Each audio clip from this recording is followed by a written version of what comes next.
Ladies and gentlemen, may I have your attention, please?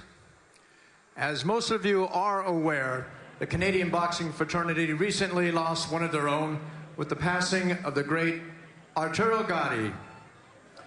As this is the first major show in Canada since Arturo's passing, Orion Sports Management and Casino-Rama would ask you to please rise for a moment of silence as we honor his memory with the traditional 10 count.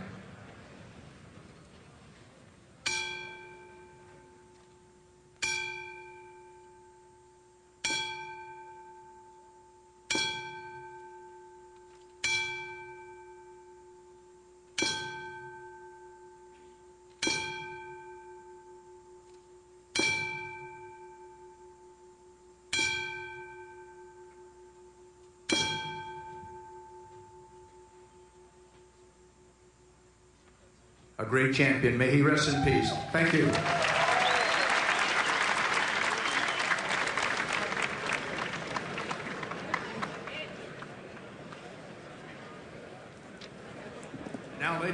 Now, ladies and gentlemen, please welcome to the ring, Dario El Indio de Oro Azuaga. And so here is the challenger, Dario Azuaga, coming into the ring from Buenos Aires, Argentina.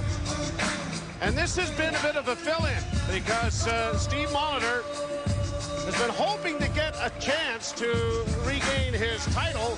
However, there has been some logistical problems. Yeah, there has been, but I don't think that should stop Molitor from maintaining his position among the world's elite.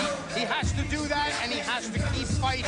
He was a fighting champion. He must continue to be a fighting challenger and make his bid for that title once again. So he can't just sit back waiting for the title shot. So I think it's wonderful, Joe, that he's back in the ring and accepting to fight on an undercard just to stay busy.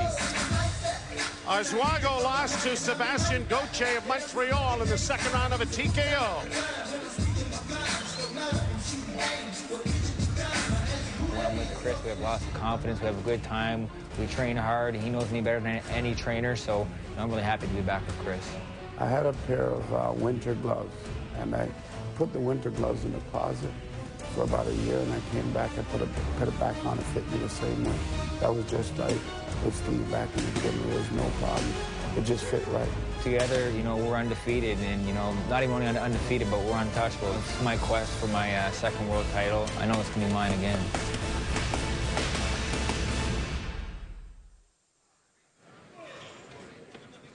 To further honor the memory of Arturo Thunder Gatti, the Canadian Kid, Steve Molitor, will enter the ring to the entrance song used by Thunder Gatti for so many years. Ladies and gentlemen, please welcome to the ring, the Canadian Kid, Steve Molitor!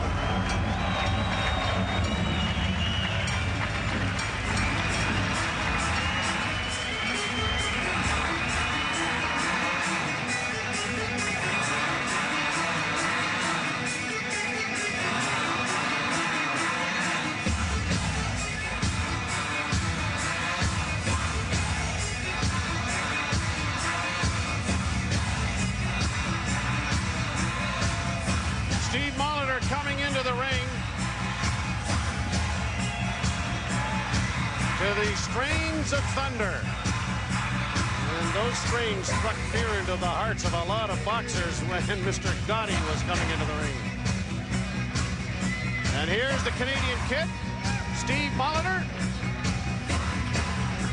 Sarnia born and Toronto trained.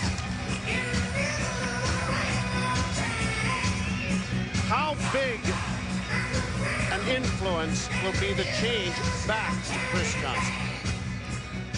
That's a good question, Joe. How big would the influence be? I think what the biggest thing is going to be probably more psychological than anything else. I think the fact that he feels comfortable, he wants to punch, they work on things that they're comfortable with. I think it's a positive thing. I think it's going to have a big impact. Ontario, Canada, for Rumble at Rama 9, a night of professional boxing.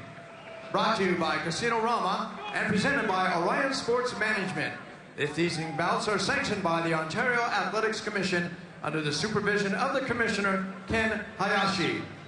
This next bout is our co-main event of the evening, scheduled for 8 rounds in the featherweight division. The 3 judges scoring will be Bobby Bell, Alan Davis, and Kelly Zolnicek. Our referee in charge of the action is Dave Dunbar. Introducing first, he'll be fighting out of the blue corner. He entered the ring wearing the red, white, blue trunks, and he weighed in at 124.6 pounds. He is a veteran of 92 professional bouts. His record stands at 75 victories with 64 KOs to his credit, with 15 defeats and 2 draws. Coming to us from Buenos Aires, Argentina, ladies and gentlemen, presenting Dario El Indio del Oro Azuaga. And across the ring, fighting out of the red corner. He entered the ring this evening wearing the red trunks trimmed in white, and he weighed in at an even 126 pounds. He has an outstanding professional record with 29 victories with only 1 defeat, 11 wins by knockout. From Mississauga, Ontario, Canada, presenting the former IBF Junior Featherweight Champion of the World, the Canadian Kid, Steve Molitor.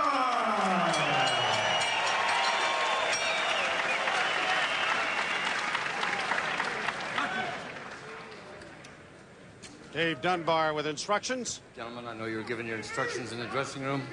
Belt line, belt line. Want to keep a good, clean fight. Protect yourselves at all times. Obey my commands at all times. Touch gloves now, gentlemen. Good luck to you both.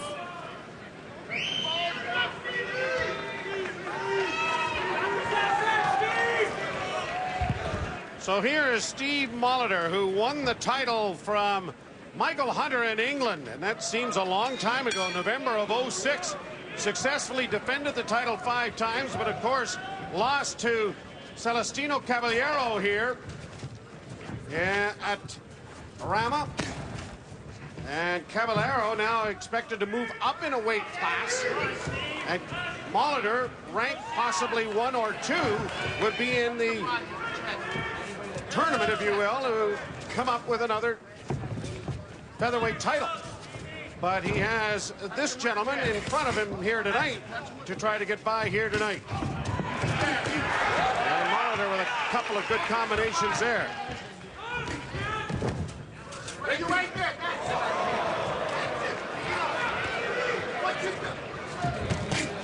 Good combination there by Steve Molitor. Azuaga has lost 4 of his last outings, 3 of his last 5. But he's got 64 knockouts. Steve Molitor has just 30 professional fights. Good point.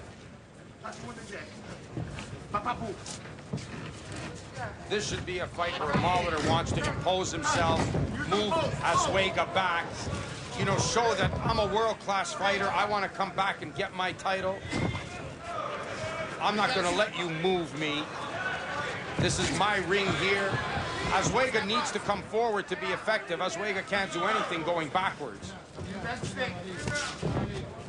An Argentine fighter, Sergio Javier Escobar, was to be Molitor's opponent, but ran into some paperwork problems in getting out of Argentina. And so here is Azuaga from Buenos Aires, Argentina. And Molitor trying to press the attack here in the first round with just about a minute to go. Pop to the body. That's what Molitor should be doing. Instead of backpedaling, press the attack on him, push this guy back. Azuaga's got a lot of experience. He knows how to cover up. He knows how to kill the clock. He knows how to make time pass. Molitor 5'7", and the taller of the 2 fighters. They move up to 126 pounds. To regain his title, Steve Molitor will have to fight at 122 pounds. Azuaga showing a lot of upper body movement, and because he's smaller, makes Molitor miss a few. Molitor's just going to have to get underneath like he did right there with that left hand. Good combination there from Steve Molitor into the final seconds of round 1. 10 seconds.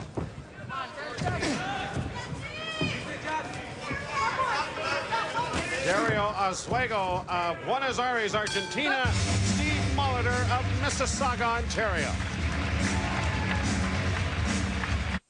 Oswego in his corner, and Steve Molitor with some pretty good combinations in that first round. Yeah, some good combinations, but what he's got to be careful of, he's got to make sure he doesn't let Oswego come forward too much, because Oswego is the smaller guy. You don't want him coming up with that head. You want to move this guy back, keep him on the end of the stick, hit him from outside, dig him to the body, and make him move back. Round 2, scheduled for 8. Like that. That's the kind of stuff he should be doing right there. Celestino Caballero has a unification bout scheduled against WBO Super Bantamweight champion Juan Manuel Lopez early for next year. And then it is expected that both fighters will move to the featherweight division after that fight.